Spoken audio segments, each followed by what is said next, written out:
The morning of August 21st, 1943 began like most mornings in Sea of Japan, cold, gray, and deceptively quiet beneath the steel dark surface of those waters. In a steel cylinder roughly the length of the city block, Commander Dudley Morton pressed his face to the periscope and swept the horizon. What he saw confirmed what his charts had told him, but what the entire United States Navy had warned him was impossible. He was inside the Sea of Japan, not on its edges, not skirting its outer defenses.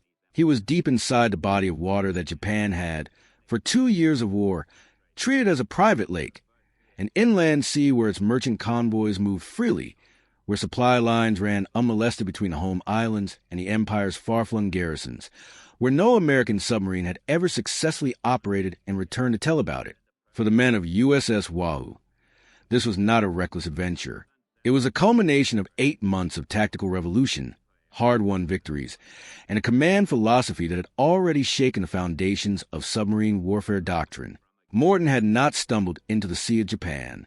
He had fought his way in, past minefields, past anti-submarine patrols, past a layered blockade that the Imperial Japanese Navy had constructed specifically to prevent exactly what he was now doing. He had come to hunt. If you're enjoying this deep dive into the story, hit the subscribe button and let us know in the comments from where in the world you are watching from today. To understand what Dudley Morton accomplished inside the Sea of Japan in the late summer of 1943, you have to first understand what American submarines were doing and failing to do before he arrived. And to understand that, you have to go back to the fundamental logic that governed submarine warfare in the early years of the Pacific War, a logic so deeply embedded in doctrine and training that most commanders treated it not as tactics but as physics, as inescapable truth. The rule was simple. A submarine survival depended on concealment. A submarine that was seen was a submarine in danger. A submarine that was detected by a destroyer was a submarine that dove deep, went silent, shut down every non-essential system, and waited, sometimes for hours, while the enemy pounded the water above with depth charges and hoped to outlast the hunter's patience and the destroyer's supply of explosives. Engagement was not a doctrine. Engagement was a last resort that nearly always ended badly. The statistics from the first year of the Pacific War appear to confirm this with brutal clarity. Between December 1941 and late 1942, American submarines operating against Japanese shipping had achieved results that ranged from disappointing to catastrophic. Part of this was equipment. The Mark 14 torpedo, the standard weapon of the American submarine fleet, had serious defects that would take years to fully diagnose and correct. The exploders were unreliable. The torpedoes ran deeper than their settings indicated. Weapons that should have detonated against enemy hulls passed harmlessly beneath them or failed to explode on contact. But equipment alone did not explain the problem. The deeper issue was philosophy. American submarine commanders had been trained and conditioned to think defensively. They calculated odds, minimized exposure, and prioritized the survival of their vessel and crew above the destruction of the enemy. When a destroyer appeared, they dived. When depth charges fell close, they went deeper and quieter. The logic was sound from a preservation standpoint. The problem was that it produced submarines that survived patrols without sinking many ships, and a submarine that did not sink ships was not winning the war. USS Wahoo had been, before Morton's arrival, perhaps the most perfectly ordinary expression of this failed doctrine. Commissioned in February of 1942, she was a Gato-class submarine, a sound boat, technically capable, crewed by trained men. But under her previous commander, Lieutenant Commander Marvin Kennedy, she had accumulated a patrol record that made fleet headquarters wince. Kennedy was not a coward. He was, by the standards of the doctrine he had been taught, a careful professional. He protected his boat. He avoided unnecessary risk. He brought his crew home alive from 2 patrols with almost nothing to show for it, a single damaged tanker, no confirmed sinkings, and a crew whose morale had collapsed under the weight of endless caution. The men of Wahoo had taken to calling their boat the worst submarine in the Pacific Fleet. Other submarines in the harbor gave him a wide berth, not out of respect, but out of particular awkward pity that servicemen reserve for units that have visibly failed. When Kennedy was finally removed from command in January of 1943, and Wahoo was assigned a new captain, the boat's reputation was at its lowest point. Fleet headquarters hoped at best for modest improvement. What they got was a revolution. Dudley Walker Morton was 35 years old when he assumed command of Wahoo at the American submarine base in Brisbane, Australia, on January 16, 1943. He had graduated from a naval academy in 1930, spent the intervening years serving on surface ships and conventional submarines, and had, by conventional metrics, nothing that distinguished him from dozens of other competent, experienced submarine officers. He had no confirmed sinkings. He had no reputation for brilliance or daring. The officers who briefed on his assignment did so without excitement. Morton had spent his years in the Navy watching the institution. He served operate according to rules that made sense on paper, but failed in the friction of actual combat. He had thought carefully, perhaps obsessively, about what submarines were actually for, not as abstract doctrine, but as physical weapon systems embedded in real tactical situations. And he had arrived at conclusions that diverged sharply from prevailing wisdom. On his first day in command, Morton did not lecture his crew about fighting spirit or threaten them with consequences for timidity. He spoke quietly, directly, and without theater. He told the men of Wahoo that the boat's purpose was no longer self-preservation. It was destruction of the enemy. He told them that Wahoo would henceforth operate as an expendable combat unit, a weapon whose value was measured not in its survival, but in the damage inflicted. He told them that some degree of battle damage was acceptable, that necessary risks would be taken, that any man who did not want to serve under those terms could request a transfer immediately, without consequence or judgment. Not one man asked to leave. What Morton introduced in the weeks that followed was not simply a new attitude. It was a systematic dismantling and reconstruction of how a submarine crew fought. He abolished a convention that required the captain to remain at the periscope during attacks, handling both observation and tactical calculation simultaneously. Instead, he delegated periscope control entirely to his executive officer, Lieutenant Richard O'Kane, arguably the finest attack periscope operator in the submarine fleet, freeing Morton himself to stand back and think, to watch the whole battlefield rather than a single tube of magnified ocean, to make decisions about timing, geometry, and risk without the cognitive load of simultaneously tracking target bearings and calculating torpedo solutions. This division of labor sounds simple in retrospect. In 1943, in the American submarine force, it was considered dangerously unorthodox. The captain was supposed to be the center of everything.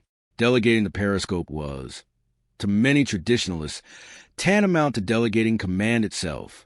Morton didn't care. He had watched too many attacks fail because the man responsible for deciding when and where to fight was simultaneously overwhelmed with the mechanics of how. He wanted a captain who could think and an executive officer who could aim, and he had both himself and O'Kane. The first real test of this new approach came barely 8 days after Morton took command, and it came in a place no American submarine had ever dared to enter. Wewak Harbor, on the northern coast of New Guinea, was a major Japanese military installation in January of 1943. Its waters were home to destroyers, anti-submarine vessels, and layered patrol networks. No American submarine commander had attempted to enter it. The charts were inadequate. Morton's crew reportedly navigated in part from a cheap school atlas, a $2 map meant for geography classrooms rather than combat operations, tracing depths and headings through waters for which no proper hydrological survey existed. The risks were not theoretical. They were concrete, measurable, and severe. Morton took Wahoo in anyway. At 6 a.m. on January 24, 1943, Wahoo slipped into the harbor's inner waters. Morton brought her to within 200 yards of her targets, an almost incomprehensible proximity by the standards of submarine doctrine, which generally call for attacks from distances of 1,000 yards or more to allow for evasion time. At 200 yards, there was almost no margin for error and none at all for escape. 3 torpedoes left Wahoo's forward tubes. All 3 missed. In any previous calculation, that was a moment for emergency dive and flight. The attack had failed. The position was compromised, and a Japanese destroyer, the Harrisame, was already accelerating toward the submarine's position with depth charges ready and its crew at battle stations. The geometry was exactly what doctrine said was unsurvivable. Confined waters, an alerted enemy, no escape route that didn't pass under the charging destroyer's keel. Morton looked at that geometry and reached a different conclusion. Escape, in that moment, was not the safer option. It was the more dangerous one. A submarine attempting to run in shallow, confined water from a destroyer that already had its position was a submarine that would absorb depth charges from directly overhead. With no room to maneuver and no thermal layers to hide in, the odds of survival through flight were worse than the odds of survival through attack. He had one torpedo left in his forward tubes. At 800 yards, a range at which any miscalculation was fatal, Morton fired it directly at the Harasame's bow. The torpedo struck the destroyer's forward compartment with precise accuracy. The warhead detonated, tearing through the hull structure. The Harasame broke apart. She went down rapidly, most of her crew unable to reach the decks before the water took them. Wahoo dove immediately, slipping below the blast effects and the wreckage raining down to the water column, and came away undamaged. The attack at Wewak was not simply a victory. It was a proof of concept. Morton had demonstrated, in the most unambiguous terms possible, that a submarine could attack a charging destroyer at close range and survive, that the down-the-throat shot, the direct bow-on attack against an incoming warship, was not a theoretical maneuver that existed only in tactical manuals, but an executable tactic that worked. He had proved it with one torpedo from 800 yards in a confined harbor where the slightest error would kill every man aboard. 2 days later, Morton led Wahoo into battle again, this time against a Japanese convoy of 5 ships, including escort destroyers and large troop transports. He spent 6 hours in silent pursuit, studying the convoy's speed, course, and defensive rhythm before committing to an attack. Then, in a move that again violated orthodox thinking, he chose to engage in daylight rather than waiting for the cover of night. The reasoning was tactical, not reckless. Visibility in daylight was better for his fire control solution, and the enemy's vigilance was, paradoxically, sometimes more relaxed in conditions where they felt no attack was likely. The attack lasted 17 minutes. When it was over, 4 Japanese ships were on the bottom, including a destroyer and 3 large cargo vessels. It was a single submarine, single engagement record that the Pacific Submarine Force had never seen. The men on Wahoo were exhausted, electrified, and many of them for the first time, proud of their boat in a way that felt earned rather than performed. When Wahoo returned to Pearl Harbor on February 7, 1943, she flew a broom from her periscope, the traditional symbol of a clean sweep, alongside 8 Japanese flags, 1 for each confirmed sinking. Admiral Chester Nimitz, Commander-in-Chief of the Pacific Fleet, came to the dock personally to inspect the submarine and award Morton the Navy Cross. The fleet that had quietly ridden Wahoo off as a waste of hull now had to reckon with what she had become. Morton did not hold his methods close. He made his complete tactical system available to every submarine commander in the fleet, conducting briefings and producing detailed analyses of his attacks. The core logic was explicit and repeatable. The executive officer handles periscope observation and target calculation. The captain coordinates tactics and makes command decisions. Close-range attacks are prioritized over perfect long-range solutions. Passive hiding is abandoned in favor of active hunting. This was not a personality cult. It was a transferable doctrine, and it spread through the submarine force the way effective ideas spread through military organizations when they are proven, rapidly, completely, and without much sentimentality for what had come before. But Morton was not finished with the limits of the possible. He had entered Wewak. He had broken convoy records in the Solomon Sea. His 4th patrol took Wahoo into Yellow Sea, shallow, heavily patrolled waters that the fleet had designated as a submarine no-go zone, where the risk of grounding, detection, and destruction was considered unacceptably high. Morton went in anyway, operated continuously in those hazardous conditions, and confirmed 5 more sinkings. Shallow water, it turned out, was not an absolute barrier. It was an obstacle that precise tactics and flexible maneuvering could overcome. By the summer of 1943, Morton had begun pressing for something more ambitious still. He wanted to take Wahoo into the Sea of Japan itself. The Sea of Japan occupies the roughly oval body of water bounded by the Japanese home islands to the east, the Korean peninsula and the Soviet maritime provinces to the west, and the island of Hokkaido to the north. During the Pacific War, it functioned as Japan's most protected maritime artery, the internal highway along which raw materials, troops, and supplies moved between the home islands and the mainland Asian territories the empire controlled. because its approaches were so heavily defended, because its waters were shallow and its minefields dense, and because no American submarine had ever entered it and returned, the Japanese treated it as essentially inviolable. Their merchant shipping moved through it, without the zigzagging and close escort that Japanese convoys maintained everywhere else. The Sea of Japan was, as far as Japan was concerned, safe. Admiral Charles Lockwood, commander of Submarine Forces Pacific, had rejected Morton's first application to enter the Sea of Japan in the spring of 1943. The reasons were sound. The approaches were blocked by extensive minefields in the Tsushima Strait and the La Parao Strait at the island chain's northern end. The water was shallow enough that submarines had limited depth to work with if they were detected and attacked. The anti-submarine patrols were intensive. The probability of a submarine entering, completing a patrol, and exiting alive was, by any reasonable calculation, low. Morton spent the months between that rejection and his fifth patrol refining his plan. He studied the mine patterns from whatever intelligence was available. He identified the La Parao Strait between the northernmost Japanese island of Hokkaido and the Soviet island of Sakhalin as the most viable entry and exit point, a narrow but navigable channel where a submarine running submerged at night might thread between the minefield rows and the anti-submarine patrols if her timing and navigation were precise. He submitted the plan again in the summer of 1943, this time with detailed risk assessments and contingency analyses. Lockwood approved it. The approval was not an expression of confidence that the mission was safe. It was a recognition that Morton had done the mathematics more carefully than anyone else had, that his track record justified a degree of institutional trust, and that the potential strategic value of disrupting Japan's most protected shipping lanes was worth the risk. On August 2, 1943, Wahoo departed Pearl Harbor on her fifth war patrol.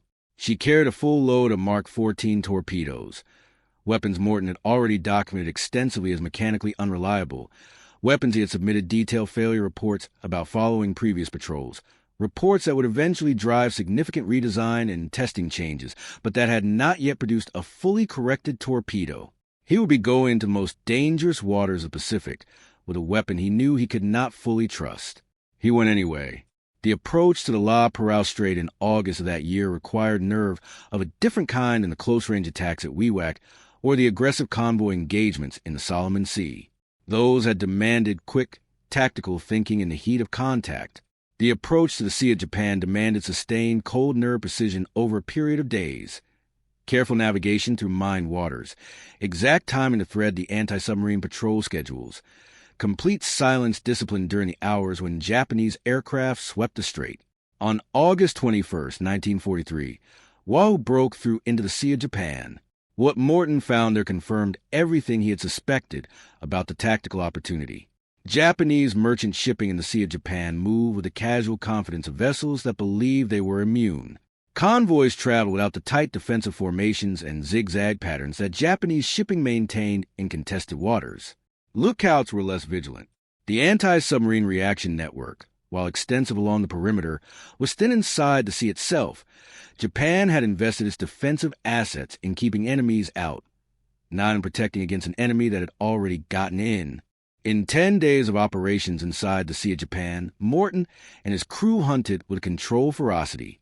They located targets, approached the optimal firing range, and attacked with the close and aggressive style Morton had developed and refined over 8 months. Over the course of that patrol, Wahoo fired 16 torpedoes inside the Sea of Japan. 7 detonated as intended and achieved kills. The remaining 9 failed, some running deep, some failing to detonate on contact, some exhibiting the same mechanical defects Morton had been documenting for months. If you find this story engaging, please take a moment to subscribe and enable notifications. It helps us continue producing in-depth content like this. The torpedo failures were not merely frustrating. They were, in a very real sense, the central operational fact of Wahoo's fifth patrol. 5 Japanese ships confirmed sunk was an impressive record by any measure. It ranked among the top patrol results in the submarine force during that period. But against the number of targets Morton had encountered and engaged, against the number of attack windows his crew had executed with precision, 5 sinkings out of 16 shots represented a weapon that was failing him at the worst possible time. and the most valuable hunting grounds American submarines had ever accessed. Morton's after-action report on the torpedo failures was methodical and detailed. He listed each failure by torpedo number, described the attack geometry, noted the visual observation of the torpedo's behavior, and provided his assessment of the probable defect mechanism. He was not venting frustration. He was producing a technical document intended to drive engineering change, and it did. His reports, along with those of other commanders who had documented similar failures, became part of the evidence base that finally compelled the Bureau of Ordnance to seriously investigate and address the Mark 14's deep running and exploder problems. The reforms came too late to help Morton, but they helped the commanders who came after him. Wahoo exited the Sea of Japan through La Perouse Strait at the end of August and returned to Pearl Harbor with her flags flying. Lockwood reviewed the patrol results and recognized what Morton had accomplished. Not just the tonnage sunk, but the proof of concept. The Sea of Japan was penetrable. Japanese shipping inside it was vulnerable. The psychological assumption on which Japan had built its most protected maritime corridor, the assumption that the interior was safe, had been shattered.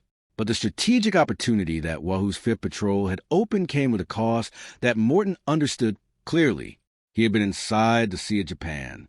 He had hunted freely for 10 days. When he came out, the Japanese knew he had been there. The question of whether they knew the exact route of his entry and exit, and whether they would reinforce those approaches before he came back, was one that nobody could answer with certainty. In September of 1943, Richard O'Kane, Morton's executive officer, and the man whose periscope skill had been central to Wahoo's tactical success, was promoted to his own command. He would go on to command USS Tang, with a level of aggressive effectiveness that made him one of the highest-scoring submarine commanders of the entire war.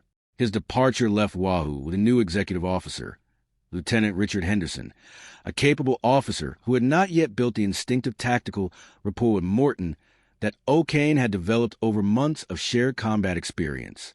That kind of partnership, the precise, wordless coordination between a captain who saw the whole battle and an executive officer who worked the periscope, took time to forge. Wahoo did not have time. The boat departed on her 7th and final patrol in early October of 1943. The mission took her back toward the Sea of Japan. Morton had been assigned to operate in coordination with USS Sawfish. The two submarines intended to hunt in proximity and provide mutual support. Morton's temperament was not naturally suited to coordination. He had always operated most effectively alone, making independent decisions at close range and fast pace. He separated from Sawfish repeatedly, pushing deeper into hunting waters by himself, accumulating contacts and engagements, adding to his count. From late September through the first week of October, Wahoo operated inside the Sea of Japan and sank for more Japanese ships. But the Japanese were not the same opponents they had been in August. Morton's previous patrol had taught them something important. The barrier they had built at La Perouse Strait was not impenetrable. They had reinforced it. Additional minefields had been laid. Anti-submarine patrol boats had been repositioned. Aircraft coverage had been extended and intensified. The strait that Morton had threaded in August was, by October, a significantly more dangerous passage. On October 11th, 1943, Wahoo surfaced near La Perouse Strait to recharge her batteries and make minor equipment repairs before attempting the exit. The crew was exhausted.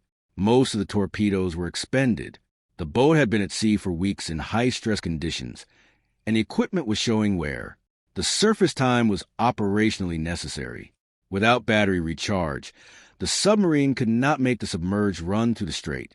A Japanese Kawanishi 7K reconnaissance floatplane spotted Wahoo almost immediately.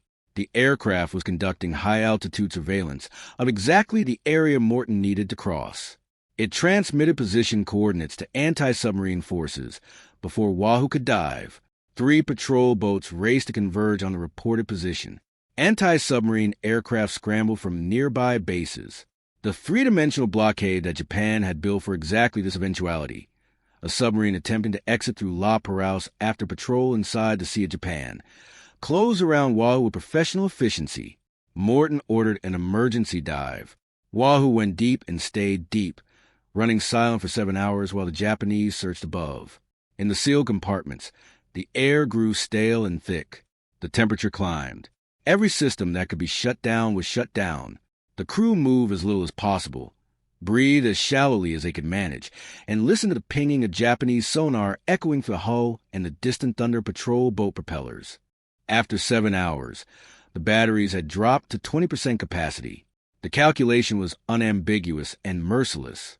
A submarine with 20% battery power could not continue hiding indefinitely. It could not maneuver aggressively. It could not dive quickly. If the batteries reached zero, Wall would be immobile on the ocean floor, unable to do anything at all. Morton made his decision. At midnight, he ordered all hands to battle stations. Wahoo would surface and run. She would push northeast through La Perouse Strait at her maximum surface speed of 21 knots, driving through blockade on the surface and trusting speed and darkness to carry her through. It was, by any calculation, a desperate plan. But the alternatives were not better. At exactly midnight, Wahoo broke the surface.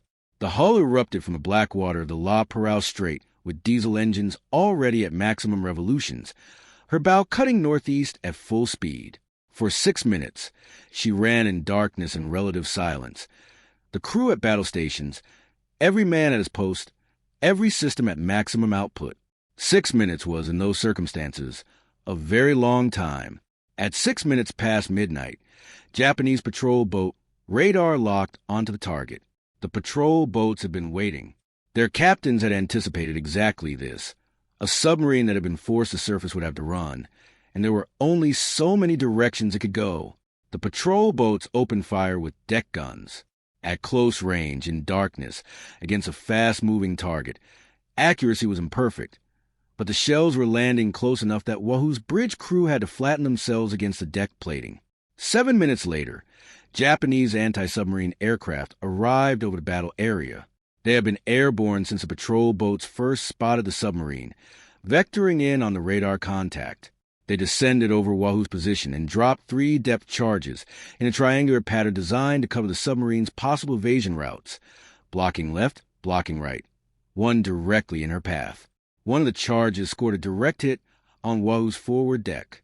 The explosion was not the kind that simply damages a submarine and forces it to abort patrol. The high-intensity shock wave that radiated through the hull structure was of a magnitude that the pressure hull, already stressed from weeks of deep diving and depth charge attacks, could not absorb. The forward compartments flooded immediately, the inflow rate overwhelming the drainage systems. The bow went down. The hull angle steepened. By 17 minutes past midnight, Wahoo's bow was pointing vertically downward at a 40-degree angle. She had lost all buoyancy and all maneuverability. At 17 minutes past midnight on October 11, 1943, USS Wahoo sank to 650 feet. The immense water pressure at that depth, bearing down on a hull whose integrity had already been compromised by the depth charge detonation, produced a final catastrophic result, a complete implosion. The pressure hull collapsing inward faster than any human perception could register it.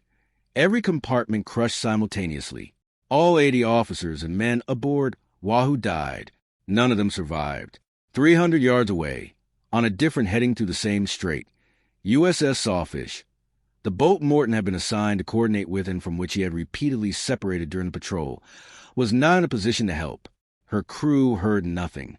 The sound of the surface battle and the depth charges were absorbed into the noise of the surrounding waters, and by the time Sawfish later pieced together what had happened, there was nothing to be done and no one to find. When news of Wahoo's loss reached Pearl Harbor, it landed with the weight of something more than a single submarine sinking. Admiral Lockwood understood what the fleet had lost, and the loss was not only in ships sunk or tonnage accumulated. Morton had been, more than any other commander in the Pacific Submarine Force, the man who had demonstrated what submarines could do when freed from the constraints of a doctrine built more on institutional caution than tactical reality. His death did not erase that demonstration, but it removed the man most capable of continuing to push it forward. The Sea of Japan infiltration program was suspended immediately following Wahoo's loss. Lockwood could not send more submarines through La Perouse until the tactical and intelligence picture improved. The Japanese had demonstrated that they could seal the strait effectively against a submarine attempting to exit under pressure, with degraded batteries and a reinforced defensive network. It was not until June of 1945, when new mine detection equipment and improved anti-submarine evasion technology had been developed and distributed, that American submarines re-entered the Sea of Japan in force. That later operation, code-named Barney, successfully sent 9 submarines through the strait with the new equipment, and they operated inside the Sea of Japan for weeks before exiting. They found the same conditions Morton had found in August of 1943. Merchantmen moving without effective escort, a shipping network built on the assumption of safety. They sank 28 ships in 2 weeks. None of that would have happened without Morton. He had not only proven the physical possibility of the penetration, he had established the intelligence picture of what was inside, documented the defensive patterns at the approaches, and provided the after-action analysis on which future planners built their own operations. The men who went through La Parral Strait in 1945 did, so because Dudley Morton had gone through it first and proved it could be done. But the deeper legacy of Morton and Wahoo was not geographic. It was doctrinal, and doctrine, when it is genuinely correct, spreads through institutions with force that outlasts the individuals who originated it. The tactical system Morton had introduced aboard Wahoo, active hunting over passive concealment, close-range attacks over cautious long-range engagements, the captain freed from periscope mechanics to think about the whole battle, destroyers treated as targets rather than threats to be avoided, was not simply one captain's personal style. It was a systematic answer to a systematic problem, and it was transferable in ways that Morton himself had ensured by making it publicly available from the moment it began producing results. Richard O'Kane took those principles to USS Tang and became the highest-scoring American submarine commander of the entire war, sinking 31 ships. Eugene Fluckey commanded USS Barb with a tactical aggression that extended the doctrine's application in new directions, including shore bombardment and intelligence operations. Samuel Dealey, who brought a comparable philosophy to his attacks on Japanese destroyers in the summer of 1944, sank 5 destroyers in 5 days during a single patrol near Taitoi, forcing the Japanese to sortie their fleet ahead of schedule and disrupting the opening movements of the Battle of the Philippine Sea. All of these commanders operated from a foundation that Morton had laid, not because they copied his methods without thinking, but because his methods had been proven correct by evidence, and evidence, in the hands of intelligent officers, is persuasive.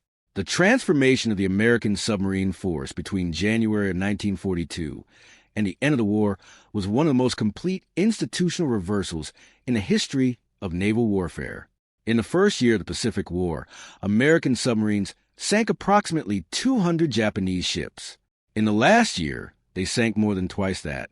By the time Japan surrendered, the American submarine force, which represented roughly 2% of total United States naval personnel, had sunk approximately 30% of the Imperial Japanese Navy's combatant vessels and more than half of Japan's merchant marine. Japan's economy by 1945 was effectively paralyzed by maritime interdiction. Raw materials could not reach the home islands in sufficient quantities to sustain either military production or civilian survival. The food supply was failing. The fuel for the aircraft and ships Japan needed to defend itself was no longer arriving. A submarine campaign does not win a war by itself, and it would be reductive to attribute the collapse of Japan's maritime logistics to any single tactical innovation.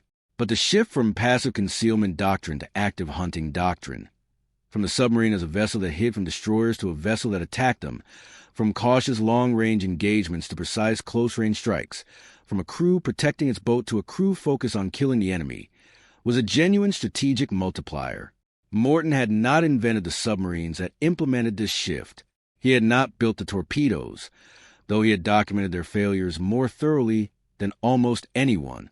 What he had done was prove, in combat, under the most demanding conditions, that the old doctrine was wrong and that a better one was available. He proved it 8 days after assuming command of the submarine that the fleet had written off as hopeless. He proved it again inside Wewak Harbor, where one torpedo fired at 800 yards destroyed a charging destroyer and demonstrated that the down-the-throat shot was real. He proved it in the Yellow Sea, where shallow waters that doctrine had declared unworkable turned out to be accessible to a crew that knew what they were doing. He proved it inside the Sea of Japan, where Japan's most protected shipping lanes turned out to be vulnerable to exactly the kind of aggressive, close-range hunting that Morton had been refining since January of 1943.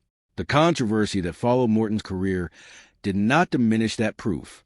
The incident involving the Bayou Maru, in which Morton ordered surface fire on survivors from a torpedoed troop transport, survivors who included Indian prisoners of war that he had no intelligence about, produced a permanent stain on his record that American military authorities never chose to overlook. The Medal of Honor, which his combat record would otherwise have supported as a matter of standard recognition, was withheld because of the Bayou Maru. Morton died without it. His family received no ceremony, no presidential presentation. There was a telegram, and then silence. Whether Morton's decision in those minutes above the lifeboats constituted a war crime under the laws of naval warfare, as they were understood in 1943, is a question that historians and legal scholars have debated for decades without consensus.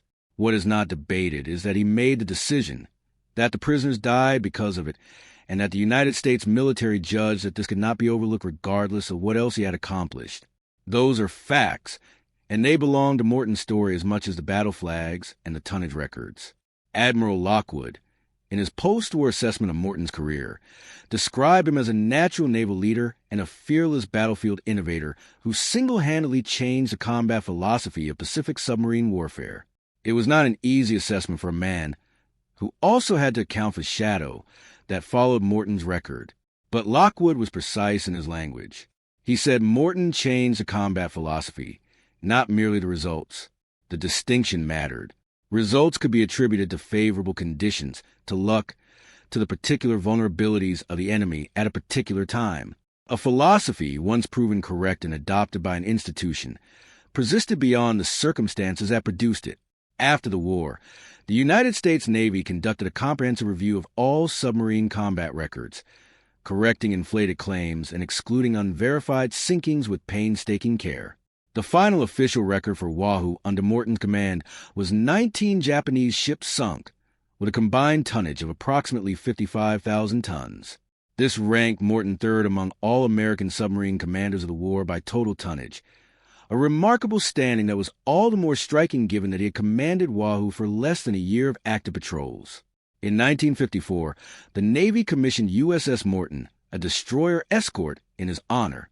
The name etched into that hull acknowledged what the Medal of Honor had not. In 2005, Russian divers located Oahu's wreck in the waters of the La Parao Strait at roughly 650 feet, the depth at which the implosion had occurred. The hull was deformed. The compartments had collapsed. The weapons remaining in her tubes were still visible, unfired, never used. In 2006, the United States Navy officially confirmed the wreck's identity and designated the site as a protected war grave. It is illegal to disturb it. 80 men went into the water at La Parao Strait on the morning of October 11, 1943. None of them came home. Their families received telegrams in the weeks that followed, messages composed in the careful, neutral language the military used to communicate the irreversible. No body to bury, no grave to visit, just an official record and, eventually, a name on a memorial wall. What remained of Dudley Morton, beyond the wreck and the record and the doctrine that his successors carried forward, was a knowledge that he had been right about the fundamental question. He had looked at the way submarines were being used in the Pacific and concluded that it was wrong, not tactically suboptimal, not in need of refinement, but wrong in its basic premises about what submarines were for and how they should fight. He had staked his command on that conclusion from the first day he stepped aboard Oahu, and he had proved it correct under conditions that left no room for interpretation. The men who came through La Parao Strait in 1945, with better equipment and the benefit of everything Morton had learned and lost, operated in the Sea of Japan that was still vulnerable for the same reason it had been vulnerable in August of 1943. Japan had built its defensive logic around the assumption that the barrier would hold. Morton had proved the barrier could be broken. Everything that followed was a consequence of that proof. He did not see the consequence. He was at 650 feet when it arrived. But arrived. Thank you for watching. For more detailed historical breakdowns, check out the other videos on your screen now, and don't forget to subscribe.